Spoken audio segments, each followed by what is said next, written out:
Hello, everyone, and welcome to Weekly Manga Recap here on November the 8th of 2018. I said recap really weirdly I liked there. it, though. I was I'm going to stuttering. say. Welcome to Weekly Manga Recap. I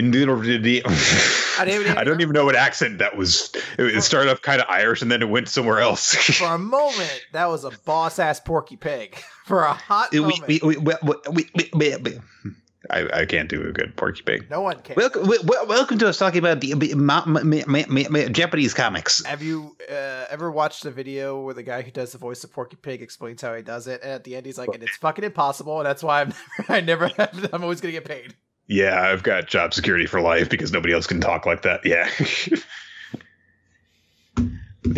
Boys that are on the chair next to the desk Or something like that. Something like that, yeah. It's an awesome video, and I love it because he's just so confident and brief about it. It's like, I don't need to explain any further beyond that. You get it. He's like, you've seen the process. You can do it. I may have to kill you. He just hunts down every person who's seen a viral video. He's like, they can never know. They have to assume it's voodoo.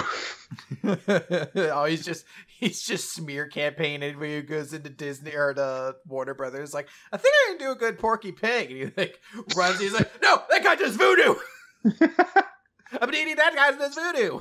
And they're like, well, we can't have somebody practicing voodoo as Porky Pig. Just got like a voice director there. It's like, I don't know how he does it. There's got to be some shamanistic tendencies there. We gotta talk to Kerber about that. It's like, voice actors use magic, right? No one actually sounds like that. Okay, so we got manga to talk about this week, Chris. It's the dream has not ended yet. We haven't woken up. We still have World Trigger to talk about this week. So, but you got to be patient for that. You got to have patience, and you got to get through all the other stuff this week. And for the most part, I think that we got a good batch of chapters. For the most part. I would disagree, but carry on. Well, we got to start off with My Hero Academia, which normally we're very high on, but you've been kind of frustrated with all of the constant fighting that's been going on. But let's get into that. Recap portion of the manga recap. My Hero Academia. It's an Ida chapter, Chris. Mostly. I do love Ida. Yeah. So this is chapter number 204, Tuning Up, which last time Ida was going to use his new modified Reciprocal Burst to launch himself out of the ice. And we get a flashback as he does that. Conversation with his brother, the original Ingenium. And he seems to be in pretty good spirits despite the fact that his mom's pushing him around in a wheelchair. And so he says that, it's about time that Ida got a tune-up to his engine. It's something that basically requires self-performed bodily mutilation. Like, that's what it looks like. He says specifically, you rip out your own exhaust pipes, and then you train, and then you regenerate the exhaust pipes that are coming out of your legs. Fun. Yeah. Just like, you ever feel like your grip isn't strong enough, so you rip your fingers off of one hand, you let the new ones grow in, they're stronger? I know that the idea is that, when you exercise muscles, you are tearing the muscles, and then they grow back stronger, or when you break a bone, it grows back stronger in that place. But I don't know. There's something about, like, I have an engine part sticking out of my leg, so I have to rip it out. That and that he does it, like, alone in a forest. Yeah, not exactly using surgical tools. You're like, ah! Just like, one, does anyone know that you're here? Two, why a forest? Why the place with the most possibility, like, outside of a sewer, of, like, getting, like, foreign infections in your newly opened wounds? I know. I will perform my surgery in the junkyard next to the tetanus-laced pipes. Hope I don't mix them up. Oh, I'm sure I won't. I'll be very careful as I'm just sticks a rusty pipe in the back of his leg. My exhaust pipe has been reinstalled. He comes back. He's just like covered in junk. He's like, now meet the new and improved Ingenium. Takes one step. Ow! Ow! Save me! Save Amputate it, please! Terrifying. So, with this improvement from the surgery that apparently has been passed down through the Ida family, he can now use his reciprocal burst with minimized fuel consumption. And so it will last now for up to 10 minutes, as opposed to just a few seconds that it would last before. It's also considerably more powerful and faster, which he demonstrates by running all the way around Honikuzi, or Mudman, it's easier to call him that. But as he demonstrates, it's really difficult still for him to control it. He manages to, get like a grazing blow on Mudman, but he does this weird arc all the way around him in order to do it. That doesn't seem very deliberate. So Mudman's like, okay, well, this sucks, and he just disappears into the mud and starts swimming through it. Very similar to that one fight in Golden Wind, actually. Yes, basically he's just like, oh, okay, I don't think I can win this fight 1-on-1, so I'm going to go somewhere else. Bye. And it's like, okay, good thinking. Team battle. Sorry, team competition. So Edith decides, oh, I should go help someone else too. We got over to Ojiro, who is fighting the drill guy, and not doing so hot against him. They're engaged in hand-to-hand combat, but the drill guy has support items in his drilling things, whereas Ojiro just has a fucking tail. So he's not doing so well. Every time that he tries to attack, the guy deflects him, and he gets hurt, and also, this guy has drills on his hands. Isn't Tail Dude supposed to be a martial artist, and the tail is just an extra addition? In this, it really feels like he's I'm just a dude with a tail. He really does. You really forget this dude's supposed to be an expert martial artist. Every time that he's brought up, they make a note of well, you just fight with a guy with a tail. You need to actually work on your entire fighting style. Every single time that he's gotten to do something, it's in the sense of he lost. His part in the sports festival was just getting mind controlled by Shinso, and then warning Deku about it. He has basically never gotten to do anything cool. I guess he did. I mean, he passed the provisional license exam, I guess, but he didn't really have a standout moment in it. This is what happens when you're in the bottom 5 most important characters in Class 1A, basically. So Ida just comes in and just freaking clotheslines Kaibara, the drill kid, in the stomach, and he's like, "I'm putting him in prison, bye," and just runs off. And he warns him that Mudman is probably headed towards Todoroki, so Ojiro should go ahead in that direction to try and support him. Kaibara says oh, hey, well, what are you doing going over here? You shouldn't be interrupting my one-on-one fight. Shouldn't you be chasing after Honinuki? And Ida says, well, this is how my brother would proceed, so I will do the same. And if I cannot take proper action during training, then how can I hope to act when it counts? It's very sensible logic. Well, it's how the one dude was come on, man, we were fighting like men. And it's it's a battle royale. What are you talking about? How dare you interrupt my fight, teammate? I'm sorry, how dare you interrupt the fight that I was far superior in? That I had all of the advantage in. Kind of the actual inverse of that now that I think about it. Joe is at least winning that fight and close to winning it. We've cut over to Todoroki and Tetsutetsu. Tetsutetsu, of course, is just smashing through all of Todoroki's ice. And he even drops a lame superhero one-liner. My steel fist of justice is going to make ice cubes out of your defense. It's fucking lame. Beautiful.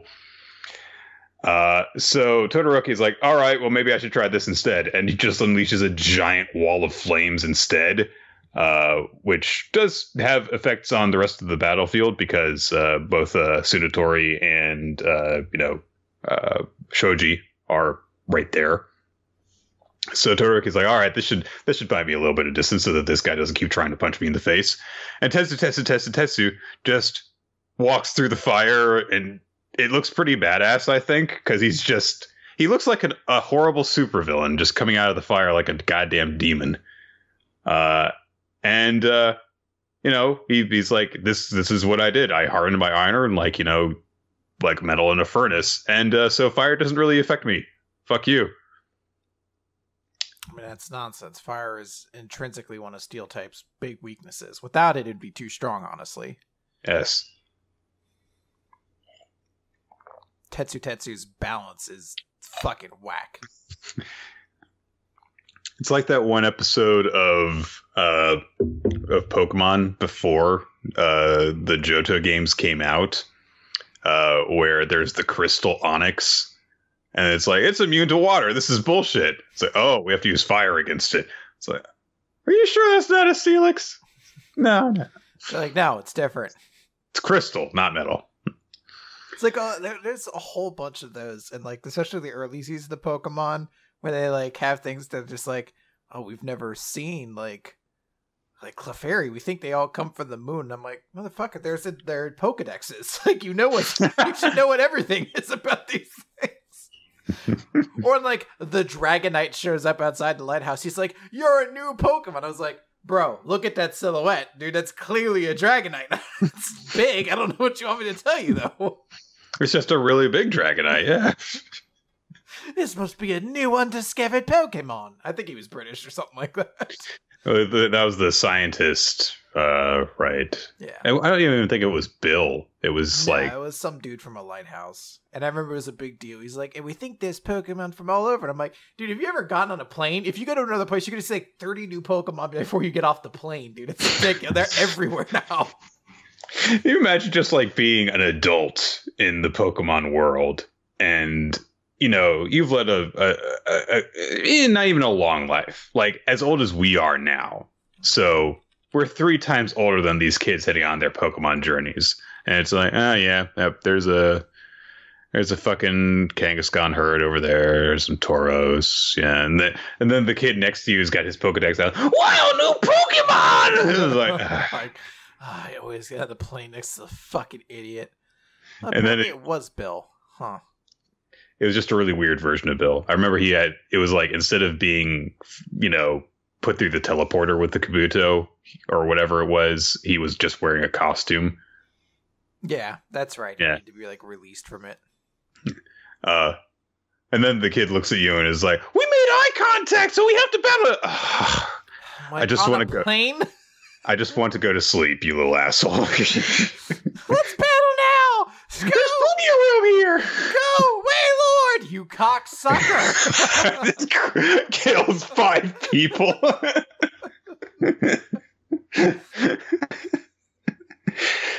You immediately chose the largest fucking Pokemon you could do. And then the kid's like, how did I lose? Like, well, I had my Pokemon journey 20 years ago when Pokemon retain their level. They never, get weaker after not practicing. So, yeah, I've got my level 100 team. So, sucks to be you, kid. Yeah, eat my shit. I'd rather eat Machamp shit. Anyway, Tetsu is made of metal that has been hardened by fire. And so fire has no effect on him, and he's going to go and punch Todoroki in the face. Todoroki has a flashback to his training with Endeavor, who basically is shouting at him, you can surpass your own limits. You can do it. You just haven't tried. Remember this. You possess a hidden power greater than any other. And Todoroki's just like, why am I thinking of that now? Crap. And that's the end of the chapter. I may, for a period of time, need to almost recuse myself from having thoughts on my hero. Because I don't know what it is, but I am so just not interested in this stuff.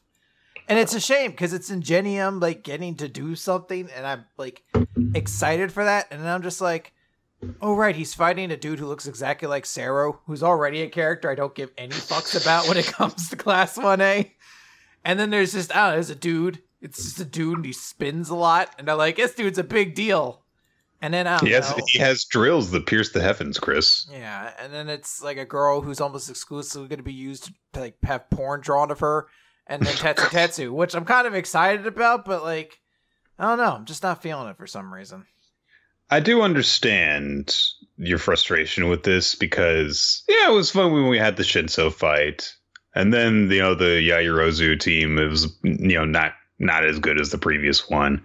And really, you're just kind of seeing a pattern here, which is like, this is what this character can do now. This is the new power that they have. And that's really the only point of any of these fights. It's just like, look at this. Look what this guy can do now. And that's it. And we're getting that.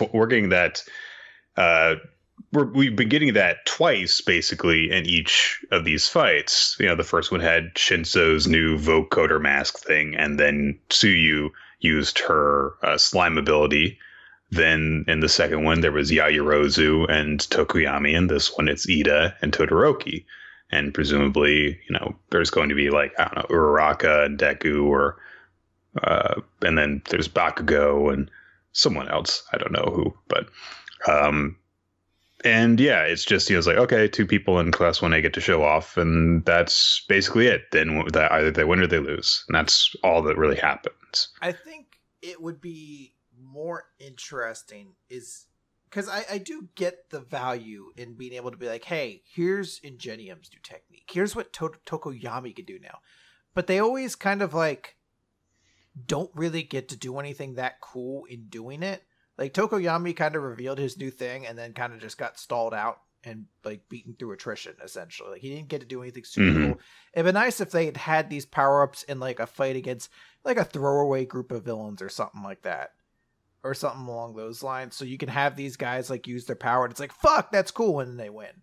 And then that's sort of like your big deal. As opposed to like, and Jim's like, I move super fast. I can't control it. And he's like, I guess I'll move spin guy away. And then I don't know. I may show back up. I don't know. Well, and also, in previous mini arcs that we've had like this, like the provisional license exam, like the sports festival, when they're going on and it's basically just, school activity stuff that's happening, there is a point behind them there, which is, an advancement of these kids' careers and their ability to become superheroes in the future. And this one is just like, well, they're not doing it for anything. They're doing it for bragging rights. And that is it. So nothing seems like it's truly being progressed other than just the kids' power levels improved. Yeah. And that's fine. You get some cool action scenes out of it, but it's like, okay, but a lot of times in My Hero Academia, you get a fight scene that isn't just the fight scene. You get something else that's going on, or it's for a purpose. I'm sure that, for example, when this gets put into the anime, it's going to be really exciting because fight scenes in My Hero Academia are always exciting. But yeah, it's nothing is really happening here. So let's move on now. I've completely blanked on what we're doing next. Of course. That makes sense, wouldn't it? That would make sense that is the next thing, because it's always the thing that happens after. I am professional podcaster. All right. It is chapter 286. A chef. I just pronounced chef as chef. A chef's price. Oh man, I'm tired still. I gotta wake up. All right. So, Soma passed his test by making the suicidal old man decide he wanted to live and not just have his last meal and shoot himself in the head. And he looks around and he realizes that only the small group of chefs around him had that theme for their match. So he looks over and he spots Takumi, who's got a bunch of kids surrounding him. And Takumi says that his task was to make a dish fit to be an infant's first solid food. Not only that, I couldn't use any allergy-inducing ingredients. Trying to scrape together a delicious dish out of what was left was really hard. I got a question. Has Shunseki ever seen a fucking infant before? That is a large child. Those look like 3-year-olds. And he's just like, you've never eaten any solid food before? Like, no, sir, I haven't. They're just like really like, polite and eloquent. Infant's first meal, then, quote unquote infant. I reject this food choice. I shall not be dining upon this dish. Bring me my bottle. Then Megami comes up. There are dogs behind her. She's carrying a dog dish and says her theme was to create a meal that both the dog and its owner could enjoy together. I want to see that contest. Why didn't we get that one? It actually sounds very interesting as a concept. I will say, however, Soma fucking lucked out. You imagine being a chef and then I was like, I've got to cook for children. I've got to cook for fucking dogs. At least when you've got the guy who wants to who's going to shoot a pop gun at you, it's like, okay, at least this guy knows what fine cuisine actually is. It's got a refined palate. I do kind of marvel at what the Blue has apparently become, which is supposed to be like this showdown of all the greatest, like, I don't know, quote unquote young chefs. There's a bunch of dudes in Noir that look fucking ancient, but it's like it seems to be mostly younger characters, and to have them like show up and it's like, we're now going to find who is the best of all of you. But we have some leftover ideas from a reality show that we didn't get to use. So we're gonna throw these pitches out first. There are totally camera crews from Food Network all over this place. They just haven't like panned over to them. This is totally going to be like the next season of Chopped or something. Especially when you see the talent that they have next. This is right out of a goddamn cooking reality show. I want to talk to you a little bit, Nick, about Zumbo's Just Desserts. Zumbo's Just Desserts. Zumbo's Just Desserts. It was a Netflix series. I just went down a rabbit hole one day and started watching it and riffing on it with my brother. And it's like, I think he's Australian. I don't know if the show was Australian or UK based, but it was essentially a cooking contest with the idea that there's a chef Zumbo, and he's like one of the greatest dessert chefs in the world. He's incredible. He creates all these wonderful creations. And they build it up as like he's almost like this Willy Wonka like figure. They're gonna be like, here's the mystical task you must make today. You must make 1,000 little like donut cake, and you have to make all of them. And it's all these crazy things. So you keep thinking as they build, and it looks like a candy, like kind of a Wonderland area. Like everything's white with like bright colors around it. And then you see Zumbo, and he looks like a child, like a child predator. Like he comes in, he's like, welcome to Zumbo's Just Desserts, everybody. We're gonna have fun. And I'm like, wait, this is Willy Wonka, dude. This dude has no energy whatsoever. He gives no fucks. Like, they're just like, Zumbo, how did you come up with the idea of this cake that looks like a desk with an apple at a school? Like, well, I remember what I was like as a kid. And, it kind of came to me. Just, like, you almost expect, like an Oompa Loompa to, like, come, like, dancing by to be like, isn't it fun, guys? I don't know. Zumbo, wumbo, doopity-doo. And then someone just like, please stop. You were distracting me from my work. All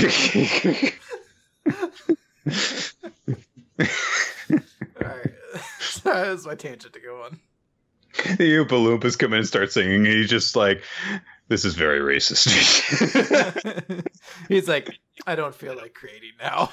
And he walks out, and for some reason, like, he just wraps himself in a blanket and lies down. Like every step he takes, streamers shoot out of his shoes. Like everything around him tries to make him out as this whimsical figure, but he himself just isn't. One of them tries to put like a jaunty top hat on, he just bats it away. Oh, God. Everyone who has passed the first exam is allowed through the gates, and they immediately spot a convenience store. And actually, in fact, as they approach, like, the neon sign out front, like, lights up, which is a nice touch. It goes... So, an adjudicator from the WGO comes out, and I swear I thought that this was just Alice with a new hairstyle at first glance. She looks so much like Alice with freaking blonde hair and all haughty and stuff.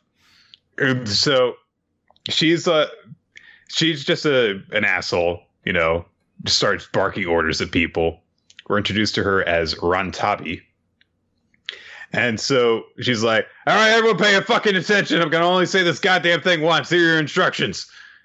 And it's literally just like a Food Network challenge. It's just like, you've got $100 that you can spend, and that's it, to gather ingredients. And you're going to be judged based on how much your dish would be worth. So only the most return on investment is going to get you to pass. So that's it. I love the fact that for this contest exclusively, and I don't know if it's supposed to be that there's more gates, kind of like the way the first gate worked out, where like, Mega Me showed up at a different gate in a different challenge. That at least for one part of this section, they built a fucking convenience store. For the sole purpose of this guy. Like, this clearly wasn't a convenience store that existed in the rest of this area. You don't know that, Chris. The middle maybe they hold it here every year, and when they're not holding the blue, then the people who are there are just like, no, we're just going to stick around, use this as our headquarters. You can go down to the blue 11, any time of day. And, get yourself some not so luxury great ingredients, which are perfectly useful in all of the cooking that we do. Yeah, and then you get to enjoy the banter of the clerks. One guy talks about how he should be there today. It's just like the same assholes that are there year round. So, it's that fucking blue, whatever. I don't give a shit. I don't get paid enough for this. I hate everyone and everything. Someone comes in and is like, where do I get the truffles?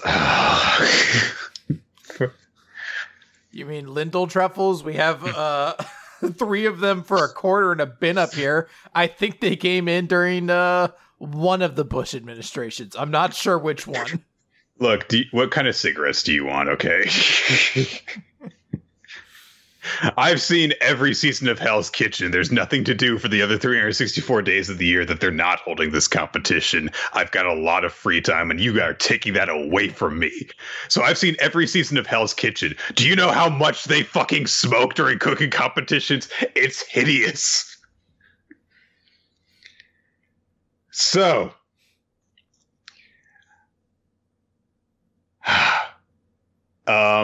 everyone's like, I don't know what to do. I've never prepared anything with cheap ingredients before. I don't know what to do. But, Megami and Takumi and some are just like, all right, whatever. I guess, a dish that's worth $100 is about what you find in French haute cuisine. So, some people are looking really upset. So Ranbari says, like, I'm sure you've all heard this, but there are a lot of chefs who were given a bye for the first trial, and they'll be joining you here in the second. So I've already explained the rules. And the trial, the first game, was just a warm-up. So you better give it your all. It's like, okay, whatever. Okay.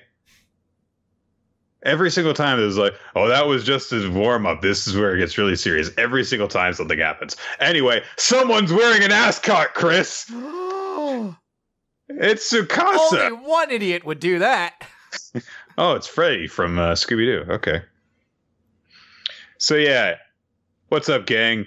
It's Tsukasa from the previous Council of 10. And Tsukasa's like, oh, it's you guys. Yay, I know some people who are here. I kind of like this because you always forget that when he's not like this incredibly super competent chef, he's just such a wuss. And he's just like, oh, there's a guy in a scary clown costume. It looks like there are a lot of thugs. I've called the police 5 times. I don't think they're showing up, guys.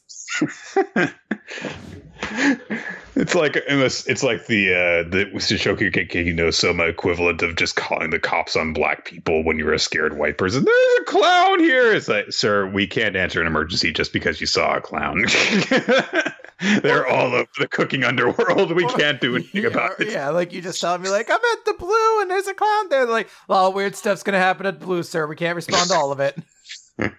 Oh. I'm going to stay in my car now. Yeah, he actually specifically freaks out about the strange chefs wearing costumes and masks, which he has a point. They are people who are just fucking showing up like it's Halloween here. So, he's worried, but he says, for some strange reason, I don't feel like I can lose. I think in these past few months, I've grown a little stronger. And then he starts getting, really bold because he's talking about his own cooking. So he's cool. He basically just calls out someone and says, hey, how about, we compete first seed against first seed and try and see which of us can make the most expensive dish between us for this contest.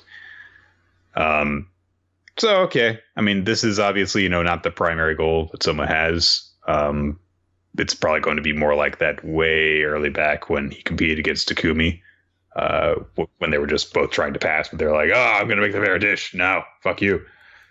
But I don't know. If this were the point where Soma actually demonstrated that he had surpassed Tsukasa, would you be satisfied with that, or would you think, I don't know? Well, I'll say that this is actually a twist I really, really enjoy, because my greatest sort of disappointment with the last arc, I was like, it seems like such a letdown that there was never a one-on-one rematch between Soma and Tsukasa. Their final match was in a 2-on-2 match where they weren't even meant to be the direct representatives against each other. Tsukasa was the main dish as opposed to Soma was the appetizer kind of deal. Right. So having this come back up, I feel is super important to the series. Because I want to see a rematch between them. I do like Tsukasa a lot. So I think the main thing is if they decide to have it be this is where it is, or if this is a prelude. Because I assume there's some sort of tournament that happens once they actually get into the main. Right. There's chamber. three more stages or something like that before they get to the tower or whatever it is. Yeah, and actually having Tsukasa and Soma in a one-on-one loser leaves town kind of match at that point, that seems really engaging to me at that point. I want to see that. So if it does end here, I'll be a little disappointed. But ultimately, I'm just glad because it felt like that was going to be something that Food Wars just completely missed out on a follow-up on. Well, maybe you could have Tsukasa, they're kind of 1-1 now, if you count the team competition, because Tsukasa beat Soma the first time. So maybe this could be a chance for them to draw, and then they have their final rubber match in whatever prospective finals, and then that's okay, no excuses, 1-on-1, like you said, loser leaves town kind of thing. So it would be nice if we could get that, but no, I guess we'll find out. Let's move on to Eden Zero, Chris. This is a bad chapter. It's a very bad chapter. This is it's not. There are parts of this chapter that I do like, small parts, but in general, just the vibe I get off of it is just God, Hiro needs to just masturbate more, okay? It's fucking gross what he puts in this series. Chapter 19, Geniuses at Coming Up with Fun Ideas. What the fuck does that title have to do with this chapter? I didn't read She says it later. Fucking stupid. Alright, sorry. So, we start off on board Eden Zero just so they could be we're coming, Rebecca. And then we cut to Rebecca, who's trapped aboard an enemy ship as her and a bunch of other female B-cubers are being taken away to the planet Gilst, where they're going to be presumably sold into slavery of some kind. And we're introduced to the group of villains who we sort of saw last week. There's the tall one whose name is Ganoff, who's got he has no chin, but he's got a creepy mustache. He was kind of a slug. He's a slug kind of looking guy. Yeah. It's an odd little thing there. Then Moscow, who we I believe we learned the name of last week, who's a little yes Japanese robot guy. I don't know what you'd call him, but he's got a unique look. And then Jin's the other guy there. So basically, Ganoff's being kind of cocky and using his superior position here to be we're selling all you guys, so that means you belong to them, so shut up, yeah? You guys are going to be all sold to Mr. Aliga. And I forgot that's his fucking name when they say it out loud. It sounds kind of stupid. Well, that's, an important bit of information, because last time we were oh, I guess they're not going to Aliga. It's no, they are. This is just the in-between part, so. And everyone's really upset because they're like, oh no, like that's a planet of monsters. I don't know. Yeah, that's their reaction. Oh no, we're being sold into slavery on a slave planet. That's bad. Yeah. Well, apparently one of the girls they kidnapped looks like she's like 12 years old, and she's crying because she wants to go home. And it's as though Hiro didn't realize he was upping the ante by being like, well, these guys aren't just sex traffickers. They're child sex traffickers as well. And you're like, oh, why did we need to go there for this? Like, weren't these guys evil enough with the kidnapping people and illegal and various corporations? Like, it's one of the things where it's like the implication, of course, from the beginning is like, oh, it's for sex. But you could pass it off as like, well, maybe it's not necessarily exactly that. Maybe it's just, that's the subtext. Maybe it's something where he's like, women are pure and I turned them to stone for whatever reason. I don't know. Or it could be like, like a classic stereotypical kind of harem thing, which is just like, I need, women to entertain me, not just, sexually, but like, they're beekeepers. So they know, as is brought up later, they know all sorts of ways, to come up with fun ideas and stuff. Maybe he wants them to specifically cater to him and entertain just him. But maybe he wants like female playmates for like his daughter, and his daughter's got like discriminatory tastes, so he's like got to get a wide range of women. Sure, but then over the course of this chapter, Ganoff makes it very obvious. Is like, no, it is sexual in nature. It's 100%. There's no other reason, presumably, for it to happen. So that's a very uncomfortable thing. Rebecca jumps in and between the little girls like, no, we'll be quiet.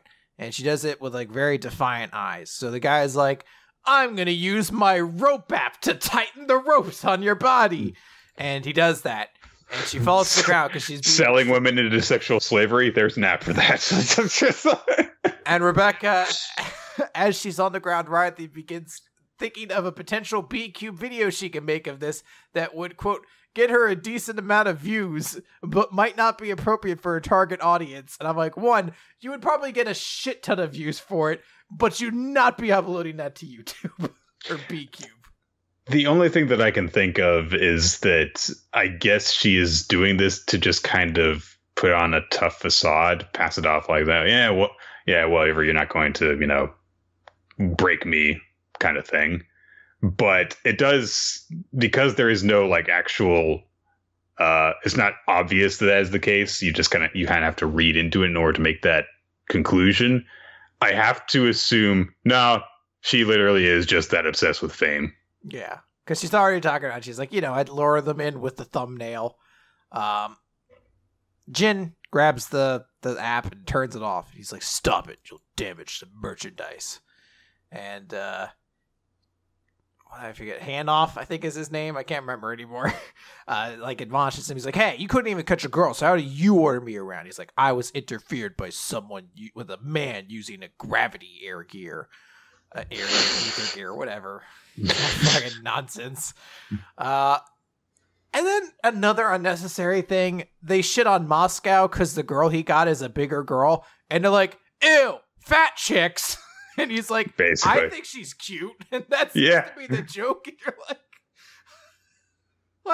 why did we double down into so many things in this? He should have shot back with, you got a little girl. Yeah, you brought a child.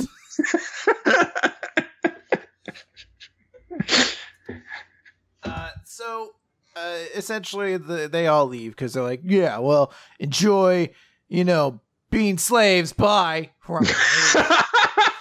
And the other girls start to thank Rebecca for what she did.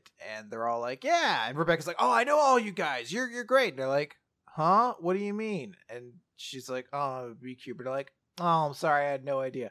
And I'm like, it's fucking horse shit. As though every other BQber's like, I know every other person in here. Fucking YouTube has so many goddamn celebrities. There's no way everyone in the room would be like, I know everyone in here, and would see one person who they don't know and be like, they must be in here for something else. They wouldn't just be like, oh, you're probably some like fucking Northlandic singer that fucking nobody, like, I just am nowhere in that realm.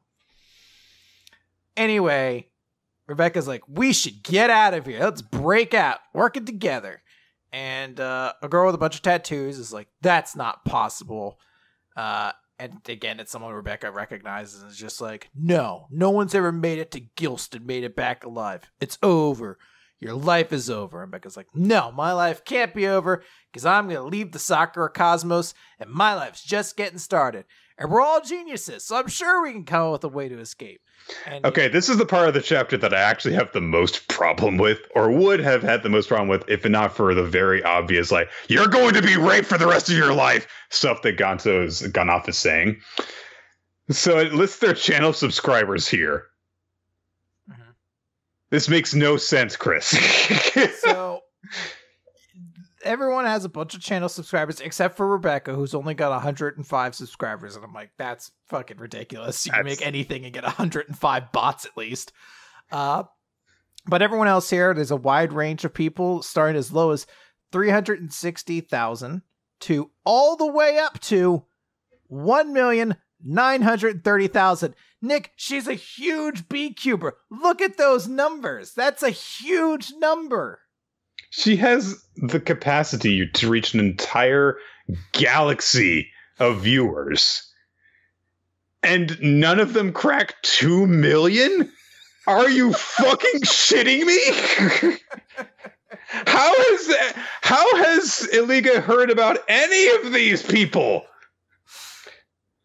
Well, Secondly, why was Rebecca even kidnapped if she's only got 100 subscribers? No one should know who she is at all. The thing I love is that she has 105 and she like parades herself around like a professional beekeeper. I'm like, bitch, you don't get anything from 100. I don't walk around calling myself a YouTuber because we get views on YouTube. I'm like, no, this is not a YouTuber if you have that many people. 105 subscribers, so fuck yourself. How does she live? How does she eat?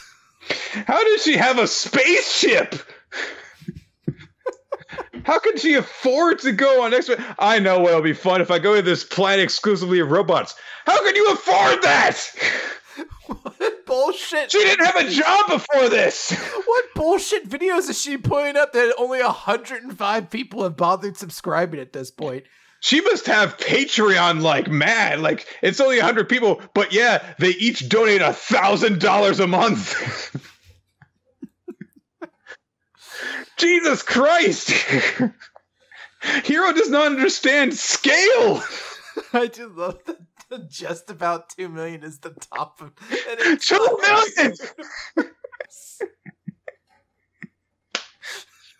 A number which isn't even that impressive on Earth. I mean, it is impressive. It's a big number, but there's people with like 14,000 or 14 million. Like there's people with bigger numbers in reality.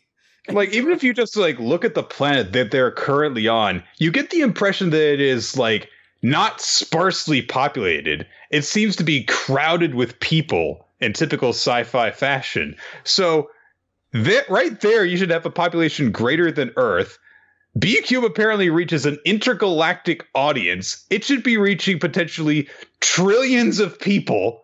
And yet, okay, I can understand Rebecca having only 100 subscribers, even if it makes no sense that she had the income necessary to have a spaceship to begin with. But, like, how are there people here that are being kidnapped? Like, oh yeah, famous B-Cubers. 300,000 subscribers. Come on! They're big deals, Nick. They have 300,000 subscribers. Everyone knows of them.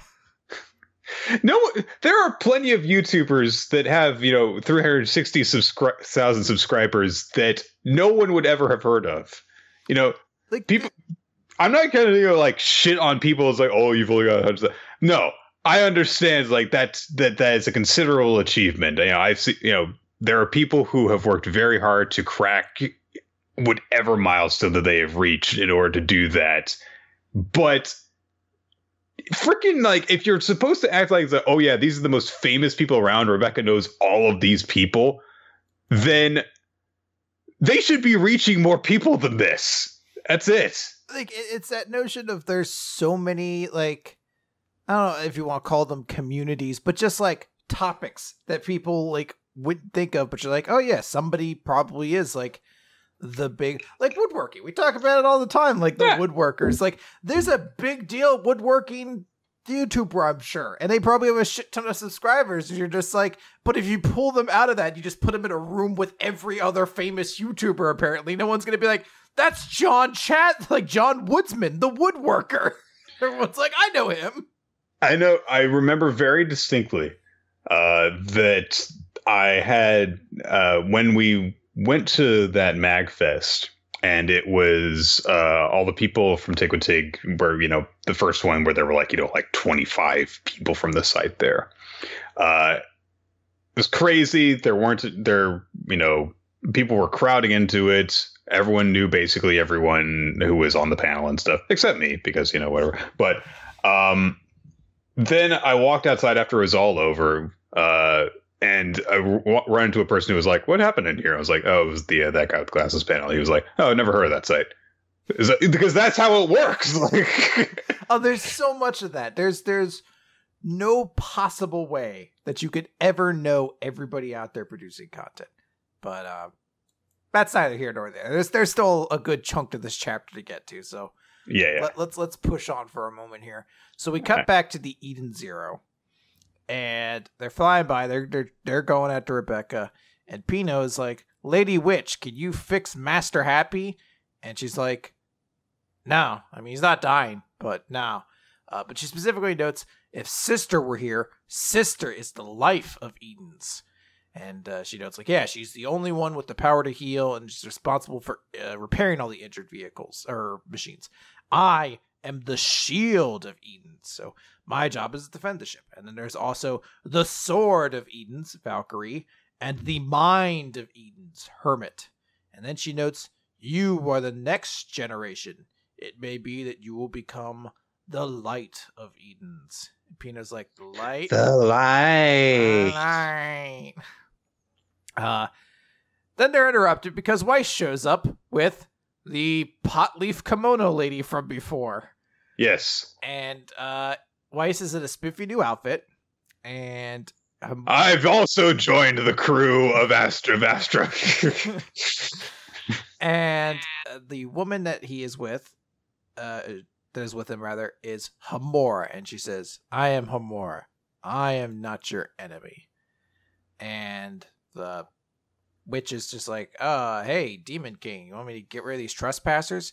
And Hamora's like, you are the Demon King? And then we flashback. I don't know why this gets a flashback. This is the most inconsequential flashback possibly ever, where Weiss is walking along. He's like, guess I'll go check out all these things going on, Wheels. I hate the way that it opens up, because it's just like, I was just wandering around, and here I am at that guild Shiki was talking about. He just says it out loud to himself. He says so much out loud, which is weird, because that's supposed to be her joke. Yeah. Like he's reading the news, and he's like, multiple kidnappings of beekeepers. And he's like, beekeepers? Was Rebecca one of them beekeepers? And he starts to like, wait, no, come back. Oh, I hope they didn't get Rebecca. And then the woman next to him's like, Eden Zero. Did they just say Eden Zero? Or no, sorry. She says Eden Zero. And Weiss is like, did you just say Eden Zero? And she's like, sorry. My character quirk is I say everything that comes to mind. It's not as interesting as you think it is. In fact, it's pretty unfunny. But I'm going to do it throughout this chapter, and everyone's going to act like it's pretty crazy. Well, I will say, I do definitely think this is going to get grating over time. But there is one particular moment that I do actually really like it. And it comes up on like the next page. So she's like, she thinks herself. But she says that loud because that's her quirk. He must be a member of Eden Zero's crew. Oh, there I go again. It's like, well, what if I am? She's like, would you kindly escort me on board? In exchange, I will assist you in rescuing your captured comrade, even if it should cost me my life. And he's like, what are you after? He's like, I can't say, but in truth, I hope to challenge a Demon King. He's like, that's the part that I really like, where she's like, I can't tell you because my secret is that like, it just says out loud. And he's like, you just did. And he's like, well, I was hoping to say Grinch to this ship, but you're a babe, so. And she's like, his gaze makes me very uncomfortable. And you're like, he's like, you do voice everything. I'm like, I mean, that's like a perfectly reasonable place for her to have said that anyway. It's she would have just phrased it differently. Just say, it's like, I don't like the way you're looking at me. You're a weird pervert. You're a creepy, weird pervert. And we're about to fight like evil, creepy, weird perverts. So it's weird you're an ally on this. Whatever, I guess. Yeah. So he's like, all right, I'll get you in there. But one more condition. And Pino asks, like, well, because the flashback's over. It's a very important flashback. He walked up. A woman's like, Eden Zero. And he's like, you say Eden Zero. You won't join me on the ship. And she's here now. That's fucking it. And Pino's like, what's the other condition? He's like, it'll come after we save Rebecca. It will. And she's like, I have accepted my fate. And I'm like, I swear to God, if it's like a sexy calendar photo shoot or something, like I would be so I guarantee you it was like he just asked her on a date or some shit like that.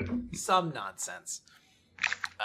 But there's a whole thing where she's like, which is like, I can't let you kill the Demon King. She's like, I don't want to take his life.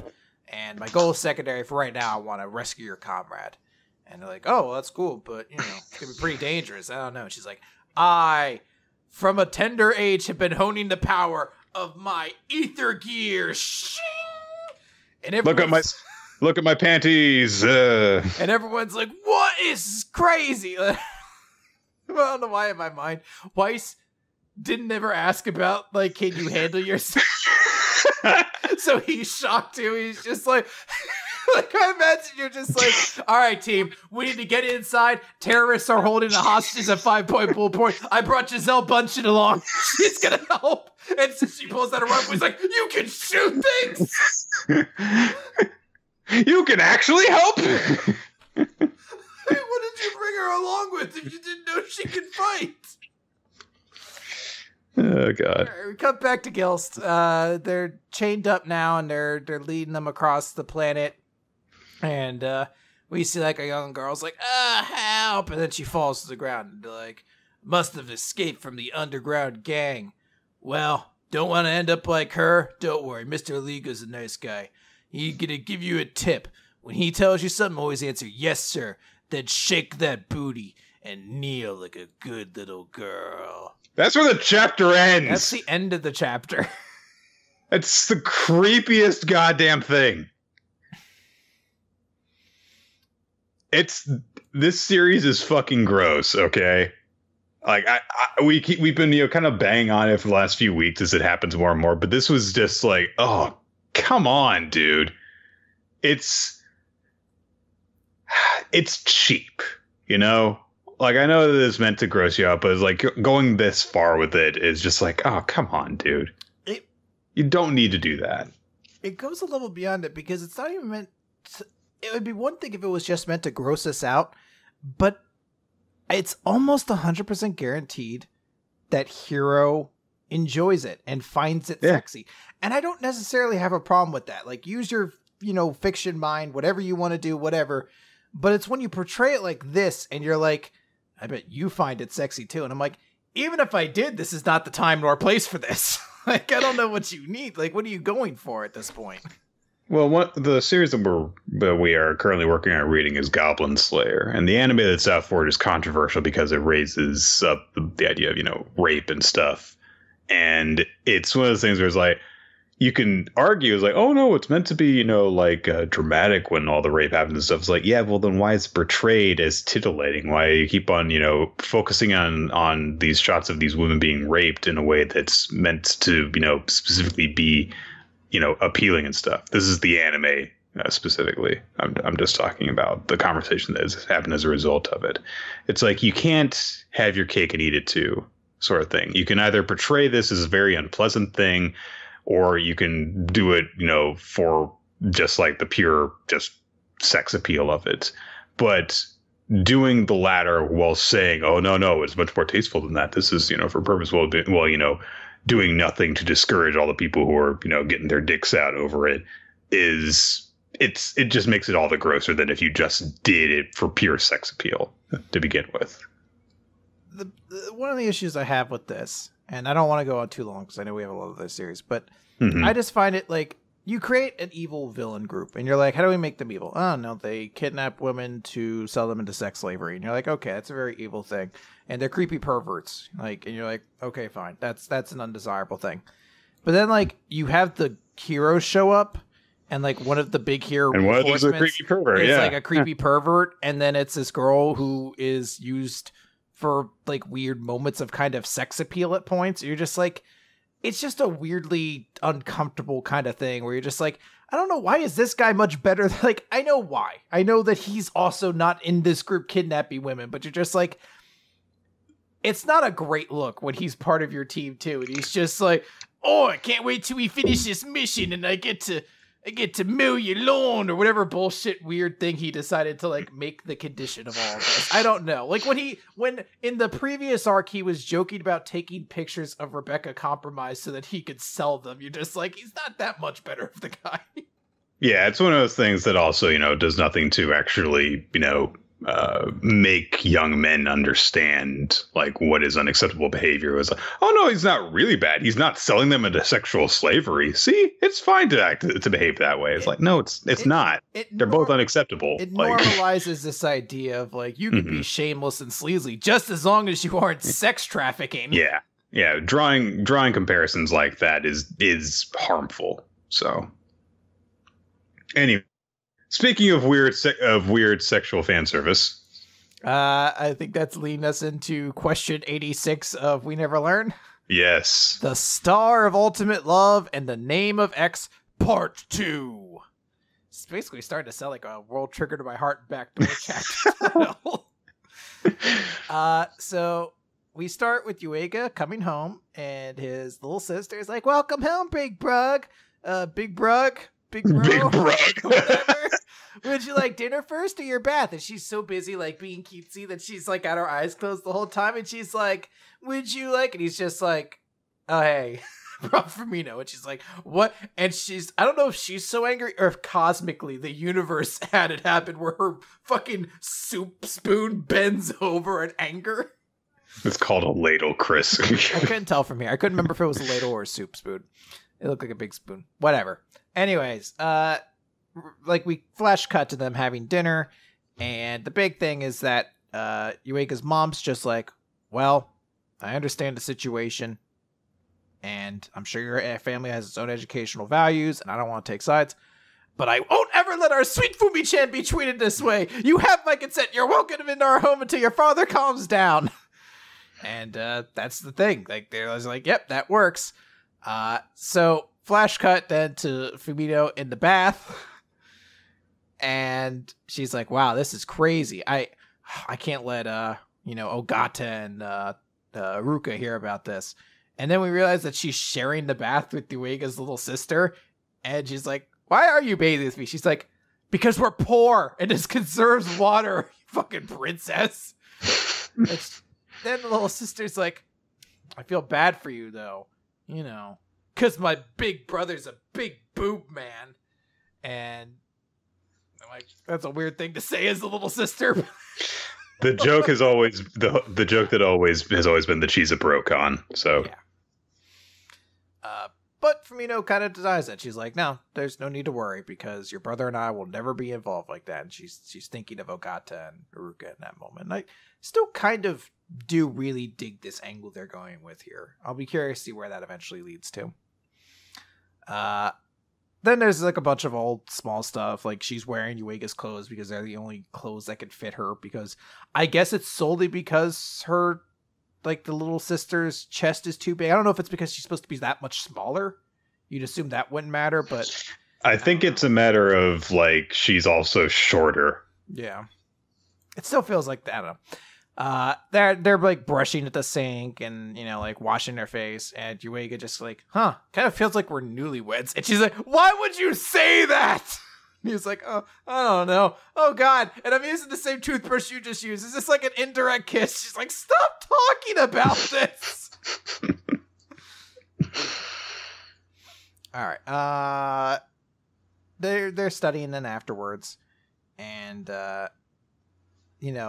she's she's apologizing. He's like, oh, because the Interx kiss thing, forget it. She's like, no, stop bringing it up. She's like, no, I mean, because of my family circumstances, they're causing you so much trouble. And he's like, yeah, well, I guess it was a bit surprising to find out that both your parents were mathematicians.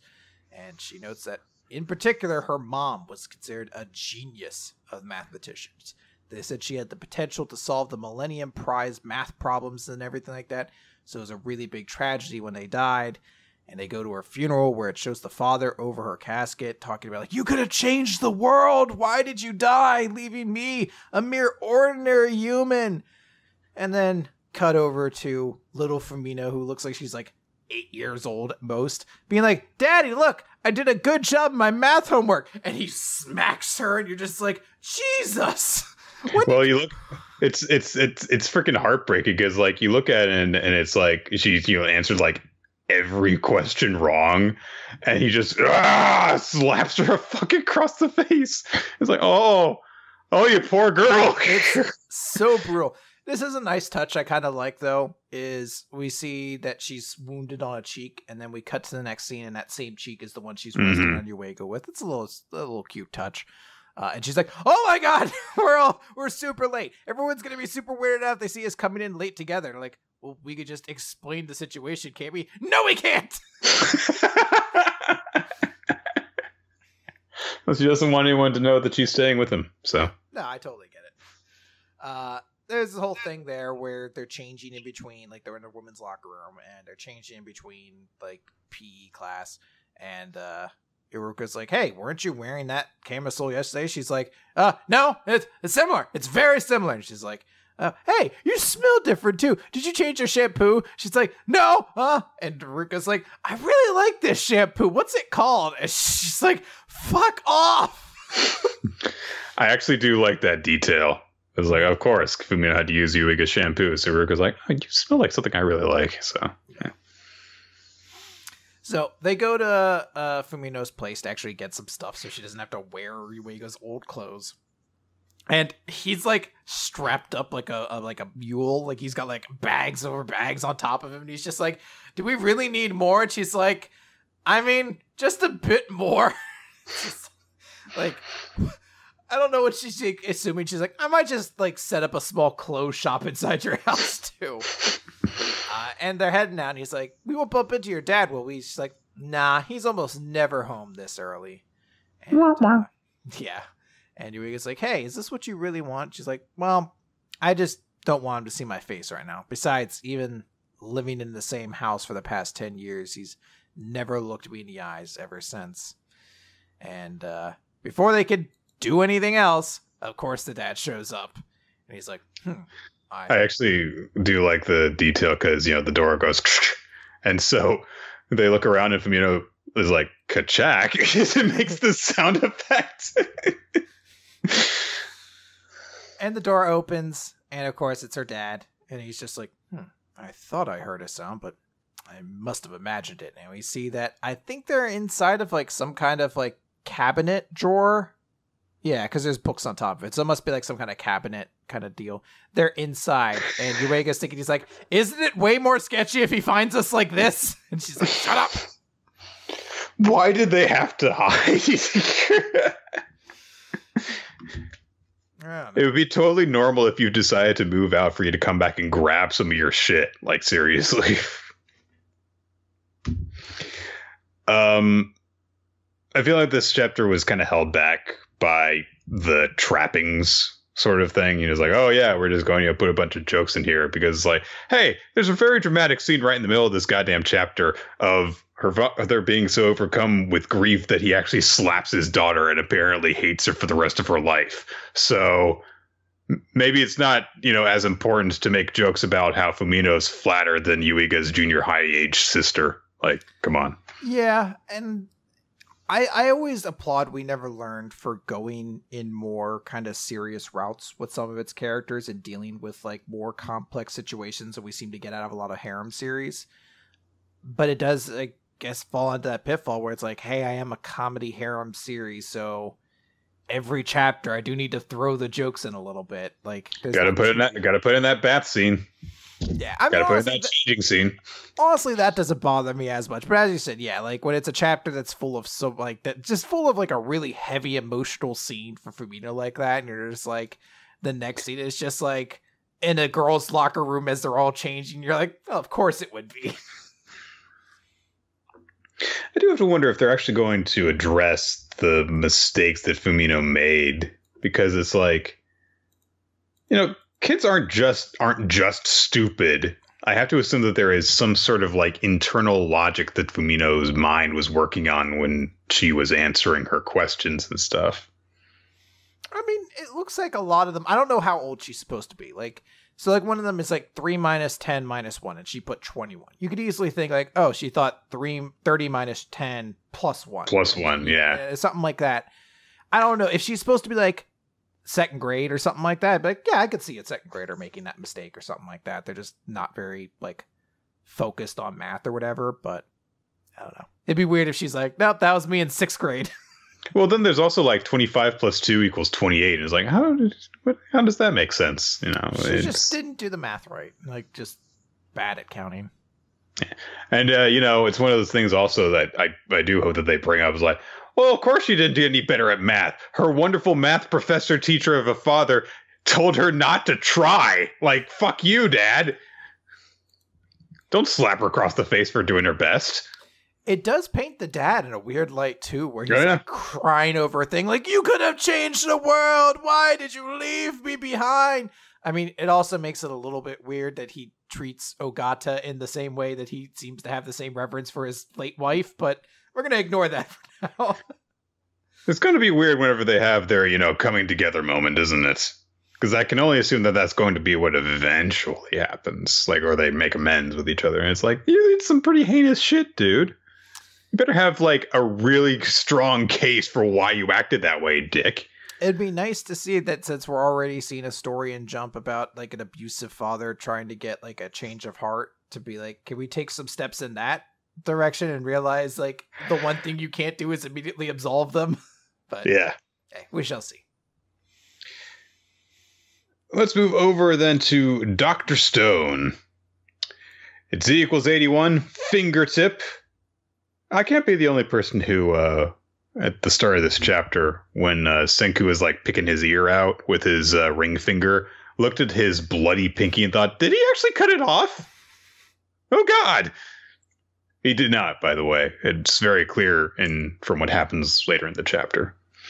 But anyway, Tsukasa, having suffered the wound to the chest, is now fighting with Senku against Hyoga. So it's Senku who can't really fight, and Tsukasa who is heavily wounded going up against a completely healthy Hyoga. And they do a little fist bump as they get ready for their confrontation. And Hyoga's like, well, I'm not going to let you figure out a strategy because that would be bad. So, yeah, and just charges in. And of course, Tsukasa starts trying to hold off Hyoga while Senku runs off to do something.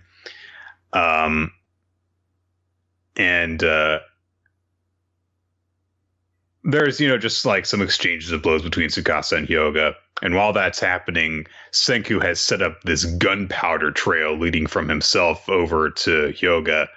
And he lights it and causes an explosion basically right in front of him, which Hyoga counters by whipping off his cloak, snagging it on the tip of his spear and slamming it down to the flames in order to smother them. And he's like, and check me out. Now I'm shirtless and I still have my mask and scarf thingy somehow. My enormous collar. Like he made that separate from his freaking cape. I'm like, I feel as though that's the most intrusive part of your outfit. Why would that not be? I know that obviously you want to like get rid of the fire, but I think he's like, good, now that cloak won't get in my way. As he has like these enormous fur collars and shit like shooting off. It's really hard to see through this in my long bangs. My visibility is comparable to that of a football player. Come on. So then Hyoga stabs Senku in the chest. And that's basically it. Yeah, knocks him flopping head over toe after that. Head over tit. Head over tit. Like, I'm trying to think, like, what would that even be? You're just like, I don't know. I guess I just hit head, tit, head, tit, head, tit. I do 450 splashes, essentially, between each stare. Tsukasa runs in and does, like, his Street Fighter combo, wailing on Hyoga with all sorts of combinations, but Hyoga's holding him off with his spear. He manages to almost land a counter blow and kind of knock Tsukasa to the ground while he's holding the tip of the spear to prevent it from plunging into him again. And Hyoga says, "It's like, come on. I mean, you know you can't win because I put a hole in your lung. It's clearly fatal. So why do you continue to struggle when your death is inevitable?" And Tsukasa says, "I'm not sure. But if I had to guess, it's because I want to keep fighting, even if it's for just 1 minute longer. That's how fun this is. This final fleeting partnership." And so Hyoga's like, well, playtime's over. And he presses the spear against Tsukasa's throat while Senku crawls back in towards them. And Hyoga notices that he's holding his pinky finger out. And he's like, oh, he's got bandages wrapped around it. Oh, they're from the stuff I cut off of his wrist earlier. And Senku says, like I said before, my science is going to knock you out with one touch from my finger. And he looks closer and he sees that there are these two metal prongs stuck on the sides of Senku's pinky finger. And he realizes, oh yeah, how did you light the flames earlier? How did you ignite them? And he looks closer at the hole that he put in Senku's chest as his shirt kind of falls apart. And Senku says, these are, primitive science is pretty slick because modern lithium batteries would have blown up from that stab. But good old tough manganese batteries are great for both offense and defense. And he's like stacked manganese batteries into like chainmail over his stomach. So he used them to create a spark to light the gunpowder earlier. And now he has a bunch of batteries on his chest and prongs sticking out of his finger. And Hyoga realizes, oh shit, tries to pull away from Tsukasa, who won't let go of his spear. For some reason, Hyoga keeps on pulling at it instead of, letting go and getting away. It's his super sweet pipe spear. He could just, this is my only spear. I didn't pick up the second one earlier. Nick, this would be like Tommy Dreamer comes at you with a kendo stick and you grab it. He's not going to let go of that kendo stick. Nick, that's his identity. But you put 3 more kendo sticks in that trash can when you got in the ring. This is the one I like. This is my favorite kendo stick. This one has my name on it. Why didn't you put your name on the others too? I ran out of magic marker. ECW has no budget. He's like, what, do you think I'm made of magic markers? Well, clearly you're made out of kendo sticks. Anyway, Senku says, here's a little scientific present from me and Tsukasa. A 100,000 volt stun gun zap. And he sticks the prongs on his finger into Hyoga's leg, and Hyoga is electrocuted. And that ends the chapter. Yeah. So that worked out pretty well. Very good chapter. I guess we'll see, because the way it sort of says it there seems to indicate maybe Senku kind of realizes Tsukasa's, sort of living on borrowed time right now. He says, yeah, teaming up with you was fun for me too. You're kind of saying like, yeah, I understand that this partnership is kind of over after this. So we have a lot of people trying to let us know that stabs to the heart are not as fatal as we might think. It's a very well, he wasn't stabbed in the heart, and it was established that it is fatal. So I don't know. We shall see. Even if he did get stabbed in the heart, it's like, okay, but it was established that instead he was stabbed in the lung, and then he got up and did a Street Fighter combo. That is great. I do love that description of it too.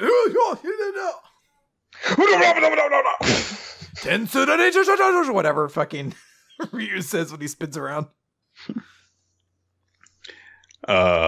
That was a fun chapter, though. I do like the way that Dr. Stone does fight scenes. Always keeps that cerebral element to them, basically. But all right, that is going to do it for Dr. Stone. Normally at this point we would move on to Seven Deadly Sins, but Crunchyroll didn't post a Seven Deadly Sins chapter this week. I'm guessing that we'll probably get it like back to back or something like that next week, because there was a chapter, but there. All right, something to look forward to next week then. The Promised Neverland instead, Chris, which basically I can sum it up in about 3 sentences. Emma says we should eat. We shouldn't go and investigate the explosion because then their sacrifice would be in vain. And some little shits are like, let's go investigate it so that their sacrifice is in vain. There's some small stuff. Like they note like, oh, we got a call before they attacked, and it was a 20-second recording from Mr. Minerva. And they're like, oh, is he alive? Like, no, it could be a recording. And or it could be someone claiming to be Mr. Minerva. Yeah, they have a whole sort of like thought process on that. But yeah, as you mentioned, should we follow it? Should we go to those coordinates this time? And there's a long conversation between Emma and he's supposed to be important. Hang on. Hold on, wait. Oh, fuck. It's not Lucas, but Lucas liked him a lot. Oliver? And yes, that was his name. Oliver. Oh, thank God. Oh, man. Wait, pull it up, Chris. I'm not going to lie. That wasn't going to keep me up at night, but I'm going to pretend like it was going to. What was his name? Oh, I don't care. Because I can assure you, I'm not going to remember the name of the 2 characters who try to leave at the end, and I am never going to be bothered by that. Only 2 of them get names. There's a total of 4 of them, but only 2 of them are named because they're like, are you sure that this is what you want? Alicia and Dominic, in case you forgot their names. Yes, characters who aren't important enough to even get names in this conversation. I like that Panda Bibble in the chat tried to give us a quiz, or like a trivia contest to see if I can remember the name, because he posts, can we have a name, please, sir? And I'm like, am I supposed to get Oliver Twist off that and be like, oh, right, of course it's Oliver. Like, he's like, I could tell them. I'm going to make a game out of it first. I appreciate that. Then we see at the end that just like Ray and Emma were saying, it's like, no, if we leave, we might get found out. They could trace us back here. Andrew was just in the woods, had followed them far enough, and he's like, that's where they are. And he's covered in blood. Blood's like leaking from his eyes. You can only see one of his eyes, so maybe it fucked up his face really badly. So good job, you assholes. How is that fucker alive? He was in a building that exploded. And he not only survived, he walked out apparently under his own power. Obviously, he's a rogue, Chris. He made his reflex save. See, I was thinking, he's like, well, I guess Crossbones survived a building explosion in Captain America the Winter Soldier, but he still had to be stretched out on a gurney. And it took him a while to recover long enough to use his big giant fist things that I don't know what they were supposed to do. His big robot fists. But this guy does not have any of that advantage. How do we ensure that he doesn't survive an explosion? Well, we'll put him in a force field when he blows himself up. There you go. Yeah, this time. He's dead now. Well, who knows, actually. Maybe Thanos has fucked up the universe. Oh, that'd be great. He snaps back and they're just like, I'm actually back now! It's like him, the Cursed, which was just fucking Malekith's minion. And like, I'm trying to think of like some other like what from the second Thor movie? Yeah, not actually. I don't remember anyone from that movie, Chris. Not Malekith, not the villain though. His underling, which was just like a dude thing. The other dark elf. I only know because he was played by Mr. Echo. So it's him, it's Crossbones, and I don't know, maybe Lash from the Agents of S.H.I.E.L.D. TV show. I think he died. So it's just those three that like, the villain team's back. Also Whiplash from the second Iron Man. That very well-established character. But they couldn't get fucking Mickey Rourke back, so he's been recast by Christopher Eccleston. And they're like, but he played Malekith. And everyone's like, no one remembers that. Not a single person remembers that. So are they going to acknowledge that, or are they going to have Malekith's minion and former Malekith acknowledge each other? No, they don't remember being in the movie. Cursed doesn't actually remember who he is. He's just real big. We also got back Abomination from the Incredible Hulk. Hey, he's still alive in the MCU, you know? We brought back Omar. You know, not Michael K. Williams, who played Omar. We're bringing Omar back, who's never actually MCU canon, but we're just importing him in. Despite the fact that actually, you know, if you watch the whole series, you know, things happen with him, but we're going to ignore all those to bring him into the MCU. His power is shotguns. All right, so that's the Promised Neverland. Let's talk about Black Clover, Chris. Okay, give me just a sec here to jump back up to Black Clover. Black Clover, page 180, Sharpened Blades. And we get a cool kind of like double color page spread of 4 of the captains, Fuego Leon, Nozel, Yami, and of course everyone's favorite heroic Jack the Ripper. I love how they're all using specifically blades, except for Fuego Leon, who's just got Sal under there with him. I don't use blades as my power. Fuck off. I want to be part of the group pose. I do also like the way they play with depth in this cover spread, because there's a lot like the first blade you see is the green one in front of Yami, but that's not his. It's Jack the Ripper's, and the tallest one next to Jack the Ripper's Nozel. It's just a cool way. You think that they're doing that, and Yami's like, "Hey, you're getting a little close there, buddy." It's like, "Hey, Chief, you want to? Hey, Jack the Ripper, you want to move that back a little bit?" And Jack the Ripper's like, "What? What's the problem? You don't trust me having blades around you? It's not like I wave them around psychotically." I know I make this joke every week at this point, but I really can't stress how insane it is to me that there is a heroic Jack the Ripper character who's a psychotic blood slice mage. It's so fucking weird to me.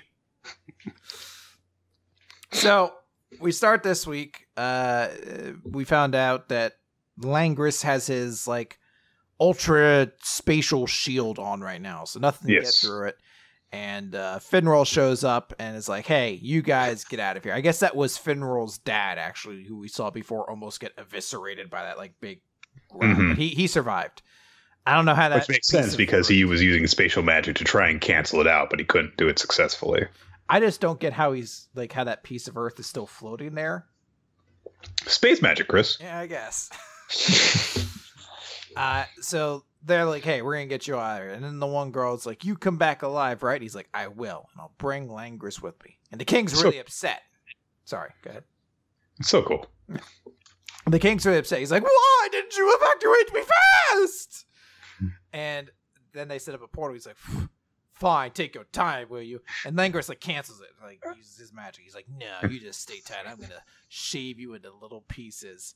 I like to think that the portal was just sitting there for a second, and the king like took his sweet time, like walking towards it in order to complain about it. "Take your sweet time, will you? I'll show you guys. I'm going to have a team competition and butcher you in every single match." Oh God! Doing like the Ric Flair walk. Like, woo! They're just like, "Get to the goddamn portal." No, you have to turn around as part of the strut. He turns around and walks back the other way. Starts elbow dropping his claim. He does like 3 turns, like, "It's right there in front of you." So Jack the Ripper's like, "Ha! I haven't seen a guy like you in a while. You look like you'll be worth slashing up." And he uses Death Scythe lunatic slash. Are we sure this guy isn't actually Jack the Ripper and is secretly a serial killer? Because all of the signs are there. So he uses his death slice not to actually hurt Langris, because it doesn't work. It just the spatial magic erases the wounds that would hit him. But it cuts a hole in the back of the building, which then knocks the Clover King through, and uses that way to evacuate him. So he's like, "Now you're out of this," by knocking you out of the building. And then they established that he was not trying to do that. He was just trying to slice up Langris. Fucking idiot. So Langris sets up like these giant spatial holes, and he's like, and he throws them at Finral, and Finral's blocking them with his. So they're basically having this kind of spatial magic war. It's kind of characterized as like orbs being thrown at each other, but sure. And like there's a whole thing where, you know, the two captains have to use their magic to protect themselves as well. So like Yami has to use a black hole to suck up a couple spatial magics, and Jack the Ripper uses reinforcement magic to boost himself away. And they fire off their attacks. They're trying to combat him. But Yami's like, unless we do something about that defense zone of his, there's no way to get in close. But Finral's spatial magic can't fully cancel it out. In a long battle, we'll be at a disadvantage. If we're going to pick a fight, we've got to make it a fast one. We'll just have to bull our way through. In order to do that, we need one more attack that could break through the defense zone. Jack's blades. And we get an introduction to the fact that Jack the Ripper is a fucking broken character. It's just like, I can do anything with swords. it's like he's cut through all sorts of spells by transforming the very nature of his magic, using his innate murderous instincts. How do I kill this? It's literally, he's like, I must cut things apart, and that has made him the best mage ever. So they're like, and even though spatial magic is unique, he has soon acquired a property to cut it that's equal to spatial magic. You're like, why does anyone even have different magics? So he uses his magic to cut through. Like, there's a big Yami thing, because Yami's attack could, you know, pass through stuff because it's just pure darkness. So they both use their different attacks, and Langris blocks it with his two automatic spatial things, and then they're getting like assaulted by a whole bunch of those orbs. It's like, oh no, what's gonna happen? But, well, they established that they broke his defense, but then they have no more attacks to actually attack him after that. Yeah, but then Finral jumps in the way, and he's just like, yeah, my magic can't defeat my opponent, but, and Langris is about to be like, I'm gonna kill you, but then it turns out Finral used his magic to teleport Yami and Jack the Ripper in super close to make them right there. And he's like, I'll save you and my friends. This last sequence was really difficult for me to follow. With the kind of, you know, repositioning and stuff that is required for this, you can and don't have the luxury to create this very chaotic, everything taking up space on the battlefield thing, because then it's like, where the hell is everyone in position to each other? Because people get knocked around and you can't really follow where they're being sent to, and it's kind of essential to know that with all this repositioning that Finral is responsible for. So I honestly had a really difficult time following the action of this chapter.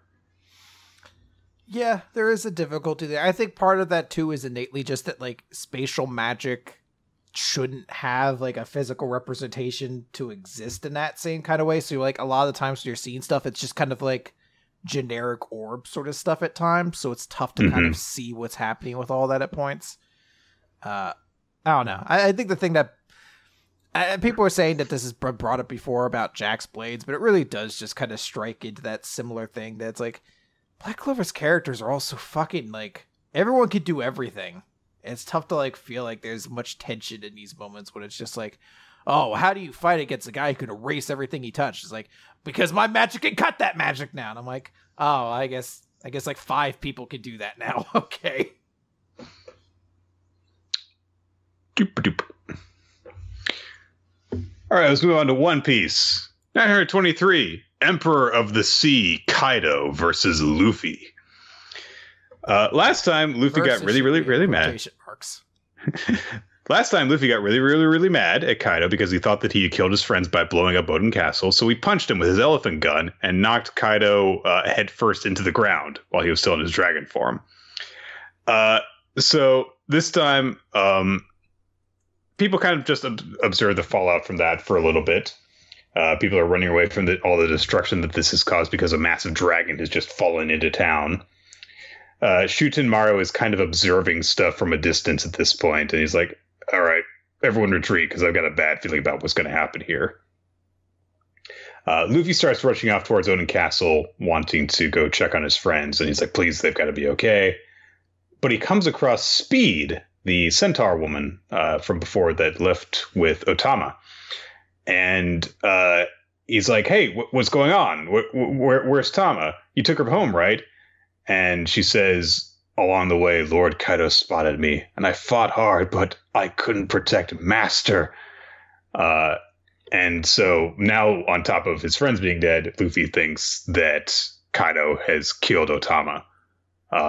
And he just, remembers her sayings like, I'll never forget the flavors I tasted today because of what you've done for me. And he thinks to himself, I should never have left her alone. Law catches up with him and says, we've got to get the hell out of here. We've got to flee. He might not have even realized what just happened. You're going to ruin our plans. And Luffy says, well, if I destroy him now, it's all over anyway. We don't even know if Kinemon's crew, if my crew, if your crew, if anyone is alive. So I'm just going to end this here and now. So he challenges Kaido as he starts to get up. Kaido's clearly still drunk and just calls him the hell out. Pretty badass little shot that I wish had been given a bit more space to really be impressive, of Luffy staring up at this massive dragon in the background. Yeah. And Kaido's like, who the hell are you? And Luffy says, I'm Luffy, the man who will be king of the pirates. And Kaido doesn't even say anything. He just launches his burst weapon at him immediately. It is pretty awesome. It's just like, who are you? The man will be king of the pirates. And so Kaido's like, so you've come to Wano. And we see that Luffy got out of the way of the blast and also took Speed out of the way. He tosses her to one of Kaido's men to get her to safety. And Luffy jumps right up into Kaido's face and starts launching his elephant Gatling gun, pummeling this dragon. What a bizarre sight to see. Just like massive cannonball fist punching this Shenron-looking guy. And almost the rest of the chapter is just Luffy wailing on Kaido. He knocks him to the ground, which knocks him out of his dragon form. And everyone's like, holy shit, he just did that. And then Luffy transforms into his Bounce Man form, launches his Kong organ gun, and just continuously pummels Kaido over and over, knocking him into the ground until Luffy starts to get tired, basically, from doing it. And everyone's watching everything from this point. We see shots of Law and Hawkins, Shuten Maru all watching the fight. And then Kaido just gets up. And he's a little bit angry now. So he just does this. We don't see the attack. We just see the follow-through motion. A samurai style, confrontation follow-through slash thing, except with a mace. And he declares his attack as Thunder Bagua. Luffy deflates in midair and falls to the ground in a heap. And Kaido says, what king was that, boy? And that's the end of the chapter. This is a supremely awesome chapter. This is an awesome chapter. So I can understand why some people are like a little kind of maybe not crazy on this, but I really dig this. There's usually something along these lines in a lot of like One Piece fights. Like, I mean, there was like a sequence where Luffy would end up fighting the villain like once or sometimes even twice before he'd do it, like with Crocodile and Neru and Lucci. Like they all had like single fights beforehand. And it was cool to see like Kaido or Luffy show up and just be like, Kaido killed all my friends. I'm going to punch him in the face. Like, even knowing that's the craziest shit to do right now. And it added so much more weight too when Luffy thinks in this chapter that he killed Otama. And just seeing how angry he is at that, like how like much he was touched by this kid and like the brief time they spent together. And you're just like, that's fucking dope. Like, I like that Luffy was just like, no, I'm gonna end it here because we don't even know if anyone else is alive. So I'm just putting fuck the plan. I'm going to punch him over and over and over, and I'm going to get revenge. And because he wasn't thinking straight, his plan completely and utterly failed because Kaido is stronger than him. And it really does like set up this notion of like, how the fuck does Luffy beat this guy at the end of this? Like, this dude basically took Luffy out in a single attack, it looks like. Yeah. And that's after like taking this onslaught of attacks. Like, this dude fucking just tanked it, stood up, and one-shot this guy. And that's the feeling you're going to have for the rest of this arc is like, how does Luffy beat this guy? And I'm like, that's dope. Yeah, because, it's different from when Luffy was getting his ass kicked by Katakuri, because in this case, no, Kaido took all of his super strong punches. He took everything Luffy had and then acted like it was nothing. So... And it isn't like, say, Ineru or Crocodile, where defeating them was kind of like a puzzle to figure out. Right. He doesn't have a Lugia fruit. He has a Zoan, a very powerful one, but like he beats him in his normal ass form. So I don't know. So yeah, awesome chapter. Very much so. We're gonna wrap things up then with World Trigger. World Trigger! Chapter 166, Tamakoma 2, Part 21. I love this series. So, you thought that you got all the strategizing in the last chapter? No! Nope. No, another full chapter of strategizing! Hey. At the last, double-page spread, they're actually in the match. That's true. I love this series.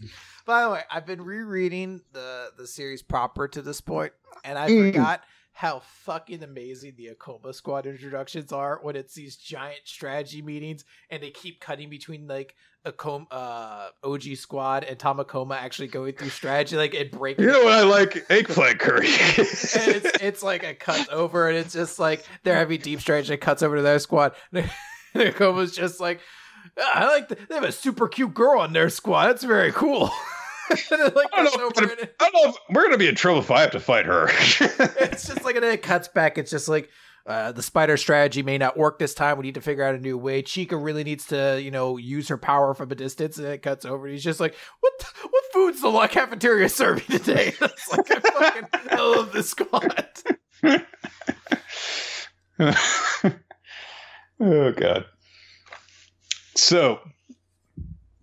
first, we see Tamakoma's strategy, of course, and Osama says right off the bat, so we're not going to use the wire strategy for this one. And he just explains straight up, okay, but there's all of these buildings. There aren't a lot of places that I could set up wires effectively. Every other squad has a sniper, so they'll probably just keep their distance instead of wandering into a wire zone. And even if I do set up wires, then the opponents aren't going to play by our rules, which is something that confuses Yuma when he says that. And Osama says, we're in last place out of these four squads. We need more points than all of them. And they know that. So if this goes into a defensive attack, we're going to have to be the ones to break first. We can't just sit back on this strategy. Because they have to, be the ones to actually be catching up at this point. They have to go out and get points. They can't just win via attrition or anything like that. So Osama says, unfortunately, we've got Hughes on our team now, and they don't know how good you are. So right now, the only thing that they know is that you use Kogetsu and you're an attacker. So what you're going to do is you're going to use that to draw them in, make them think that you're going to just use Kogetsu, and then you use your secret weapon, Viper. And if you can take down someone from Kageura's squad, you'll be in good shape. But you have to decide exactly how you're going to do that. Strike first, make it count. And he's just like, okay, you got it. And then they'll be like, beyond that, we'll regroup as soon as the match starts. We'll have Kuga and Hughes earn points. Chica and I will provide backup with wires and lead bullets. So that's the primary strategy. But if it turns into an indoor battle, that's where Chica has to take action. And he just says, put yourself somewhere outside, work alone. It's going to be hard to be able to fire inside of a building. So, blow something up if we're in a tight spot. And Chica's like, okay, I got a line in this chapter. Yay. It's good to be back. Thanks for having me, everybody. Yay. Like that's all folks comes out, and Chica just comes out and doesn't say anything. Just stares there into your soul. So then we cut over to Kageyora's squad. Fucking flies flying around here. So Zoe is like, what are they planning on doing with this map? Do they want to hinder the snipers by going indoors? And Yuzuru points out, like, well, there's also the fact that, you've got Meteor, so yeah. Blow stuff up. And Kageyoura is also excited because it's like, hey, this just means more close quarters combat, and so I get to slash people to pieces. Just like the greatest superhero of our time, Jack the Ripper. I always love reading stories about that guy's heroic exploits. He stopped all those people from committing crimes. Crimes like prostitution. Crimes like being alive and being a woman. How dare women explore their sexuality? How dare that woman be alive? Not just sliced into pieces. This operator's just like, okay. She's like, all right, I'm gonna put in for a transfer now. I'm gonna tell HR about this. Just a heads up. Yeah, Kageyoura, he always seemed a little bit angry, but I didn't realize that he was just a complete psychopath until this exact moment. But she brings up the point in the real world of, hey, so what's going to happen with Yuzuru if, this turns into an indoor battle? Are you going to try and shoot through the walls? And Yuzuru just says, no, I'll actually go inside and I'll provide support because I can't really easily do that from outside. So they question, like, well, are you going to be able to do that? You'd have to, be a gunner instead. And Yuzuru just says, like, I can't just, stay outside. That'd be playing into Suzunari's hands. I can't, just afford to just stay out of this fight. So I'm Hitsugaya. I have to be important and reliable and cool. So then we get to Azuma's squad, and they're trying to figure out what to do. And some of them are figuring out, like, okay, I want a grasshopper. Maybe we should change up our. And I forget the freaking duo's names. I'll just be upfront about that. I just forget who they are. They're not super memorable like their characters are, but there's so many side characters and that you can't remember all of them. One of them points out, though, is like, is this really just like an anti-sniper strategy? I mean, it suits Suzunari, but it also kind of gives Kageyoura's squad an advantage. So is this really what they're doing? Just trying to counter enemy snipers, which is an interesting point to bring up. And I do like that. It's like, okay, well, maybe there's always that hint of, like, maybe this isn't going to play out exactly how we're expecting. So Azuma says, like, so what you're saying is you feel like there's some sort of ulterior motive. And he actually encourages this because he says, hey, that kind of instinct is important because you might be picking up on something subconsciously that you otherwise don't realize immediately. So cool teacher kind of moment from him. That's sort of the big thing with their squad, too, is that Azuma is sort of this quiet mentor that lets them make the decisions because he can see that they are growing and becoming much better. So, like, it was kind of a joke in the last one that they decided to be like, let's do snow, because that seems fun. And it ended up being super significant. And Azuma's just be like, oh, they're learning. Even if it's unintentional, he's very impressed with their growth. Yeah. And he's thinking about that privately to himself as we cut out of their group over to Suzunari. And their operator says, like, yeah, we're going to battle on the mall as much as possible. We're going to, try and make the fights in small enclosed spaces and the shops and stuff. And then they're like, Taichi, you've got a stupid hat. Get to your designated location. And they're like, our strategy hinges on the one with the stupid hat. So the other squads will be taken by surprise. Because all they'll be focusing on is that he has a stupid hat. I was like, get that stupid hat out of here. And they walk. Oh, God, he's got a gun? What? Wait, he's a competitor? I just thought that he was like some sort of NPC that you shot to get bonus points. Shoot me! I have a stupid hat. Waka waka.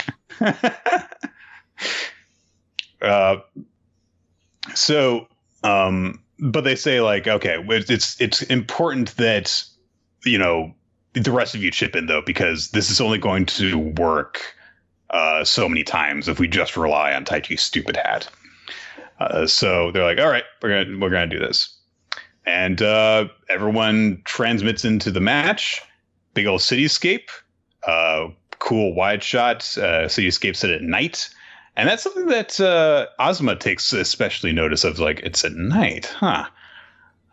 But everyone, of course, is scattered all around the place in random locations to begin the rank war. There's a couple other unique touches. Zoe does not have his trademark grenade launcher as last time. He actually looks like he's coming in with like an assault rifle. Yeah. So that's pretty interesting to see. It's worth noting, like, there's some people who have already been dropped inside, and a lot of them look like they're attackers, except for Chica, who looks like she's inside. Chica's inside, yeah. So there's some situations there that look like that might be a little bad, but I'm very interested to see what happens. I'm super excited. I'm probably more excited for next week just to see these strategies start happening. Yeah. And just see what happens. I'm going to make a prediction here, though, Nick. So we know that there's one more match. And we know that Tamakoma needs to get a certain amount of points to be one of the top two teams. Yes. And Osamu was like, I have a bad feeling about this. I'm going to make the prediction that Tamakoma gets a good amount of points, but Kagayora wins. And they get enough points that they move to first. And the last match is going to be Ninomiya squad against Tamakoma against Akoma squad. And it's those guys trying to get enough points to beat Ninomiya squad in the end. All right. That's a very specific prediction, so I won't hold it against you if you get it wrong, but that's very bold. So, but yeah, I'm pumped for this too. Even just like seeing everyone in their actual, gear heading around, it's like, oh, it's back. It's actually happening. It is so satisfying to see it. I'm crazy curious to see what the series is going to be like when it's monthly. And we get like a full, like, huge, I forget how long monthly chapters usually are, like 30 pages or 40 pages or something like that. Pretty long. Like, that much of a big, like, chunk of World Trigger at a time seems really interesting. Well, Blue Exorcist is about 35 pages, and that's one of the ones that we get monthly. I believe that's going to run the same magazine as World Trigger. So if that's anything you go off of, then that probably gets you a little bit of an idea. Very excited for that. Yeah, no, super excited. Can't wait to see what happens. All right. That's going to do it, everyone. We are going to name our favorites now. Favorite series and MVP, Chris? I'm going to give my favorite chapter. I gave it last week to World Trigger, so I don't feel as pressured to do it this time. So I'm going to give it to One Piece this time. Actually, I'm contemplating if I want to give it to We Never Learned. I'm going to give it to One Piece, although I really liked We Never Learned this week. Just because I really do love how it was like such an action-packed chapter, and just that awesomeness of just like, boom, one hit KO, Luffy's down kind of deal. I don't feel nearly as high on We Never Learned this week, so it's pretty easily One Piece for me. Even if it's a very simple chapter, it's just like I could not have imagined the confrontation between Luffy and Kaido going like any more appropriately than this. Like, even if Law had grabbed Luffy and was like, we have to run now, and they actually left, it would be like, okay, well then Luffy just kind of, gets one over on Kaido and suffers no consequences for it. It's like, no, he gets his shit pushed in because he tries to mess with the king, and then he misses. So there you go. For my MVP, I'm going to give it to Tsukasa. I was really, really excited to see him come back. I'm really excited to see them potentially actually fulfill that like matchup they had in there. So I'm going to give it to Tsukasa, because that really was probably my biggest surprise of the week, was just be like, oh shit, like I did not expect Tsukasa to show up, and it made me so much more interested in Food Wars right now. Food Wars Tsukasa, by the way, not Dr. Stone Tsukasa. Yeah, I should have like clarified. I guess this is Tsukasa in a couple series. Yeah. Mine is Rebecca from Eden Zero, because she showed tremendous bravery in the face of getting raped a bunch, and no.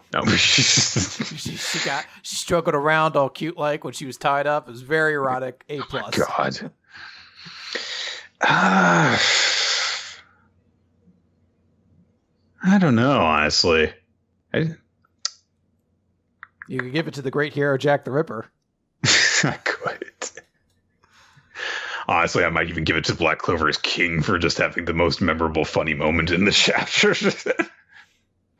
I'll give it to Ida. Much as I was starting to kind of suffer from fatigue over the constant fighting in this chapter, I did really like just some of the internal logic that he demonstrated when he was going through the match. Like, you know, this is the best decision that I can make right now. He didn't get tunnel vision as he's been prone to before. He just made the wisest decision that he could possibly make in that case. And I appreciate seeing the actual human growth from him as opposed to just like, also, I can run faster for longer now. So, yeah, absolutely. That's going to do it then, everyone, for Weekly Manga Recap this week. We want to thank you guys for joining us. Our show is available live on smashcast.tv/RoloT and twitch.tv/RoloT. We begin streaming right around 7:30 Eastern Time on Thursdays each week, although sometimes we do need to change things up. And you can follow us for updates on that kind of stuff by following at WMR Podcast and your individual hosts at RoloT and at Nick F. Time on Twitter. Be sure to check out our past episodes on weeklymangarecap.podbean.com as well as on YouTube and iTunes, and leave a subscription, comment, rating, all that good stuff so that you can help us defeat the woodworkers, including, Chris, I looked this up, one of the highest recommended woodworkers on YouTube is Steve Ramsey, who hosts Woodworking for Mere Mortals, which has 1,018,587 subscribers, and I have never heard of him, so that very well illustrates our point earlier about YouTube famous. So, be sure to send feedback, questions for our Q&A episodes, and suggestions for each manga for us to read. You can send that stuff to us via email, weeklymangarecap@yahoo.com, but you can also do that stuff on our Discord, especially leaving recommendations. Ninja X3i has done a wonderful job documenting all of the recommendations that we've done previously, as well as keeping track of recommendations that we are getting currently. You can look at that stuff. As well as leave suggestions for like bonus stuff that we can do. He set up this entire Google Doc, and we really appreciate the help organizing that stuff. And special thanks as well go out to our Patreon supporters. Your support allows us to create all sorts of fun bonus content for you guys to enjoy. And to Steve Manor, Tarot Card Artist, and to Infamous Planet for the stuff that you do as well. And that is going to do it. That's it, everybody. No song this week. What's that, Thank Nick? God. You want a song? All right. I'm going to hang up the call.